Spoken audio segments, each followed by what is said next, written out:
حضرت ابو ہریرہ رضی اللہ تعالیٰ عنہ فرماتے ہیں کہ ایک روز میں رسول اللہ صلی اللہ علیہ وآلہ وسلم کے ساتھ باہر نکلا، اس طرح کہ میرا ہاتھ آپ صلی اللہ علیہ وآلہ وسلم کے ہاتھ میں تھا۔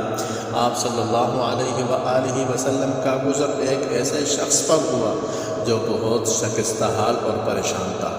آپ صلی اللہ علیہ وآلہ وسلم نے پوچھا، تمہارا یہ حال کیسے ہو گیا؟ اس شخص نے عرض کیا کہ یا رسول اللہ، بیماری اور تنگدستی کی وجہ سے۔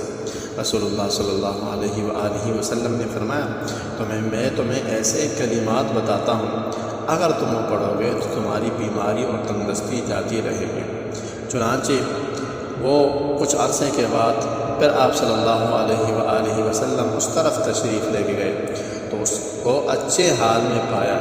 آپ صلی اللہ علیہ وآلہ وسلم نے خوشی کا اظہار فرمایا اور اس نے عرض کیا کہ یا رسول اللہ، جب سے آپ نے مجھے یہ کلمات بتلائے تھے میں پابندی سے ان کلمات کو پڑھتا رہا۔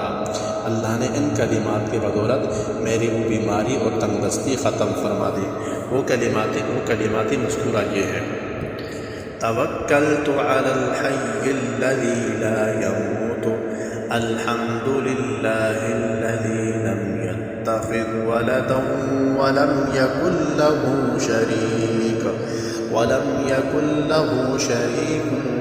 فی الملک ولم يكن له ولی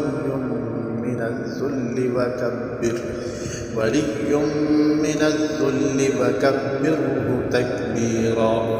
توکلت علی الحی الذی لا يموت، الحمد للہ الذی لم يتخذ ولدا ولم يكن له شریک فی الملک ولم يكن له ولی من الذل وكبره تکبیرا۔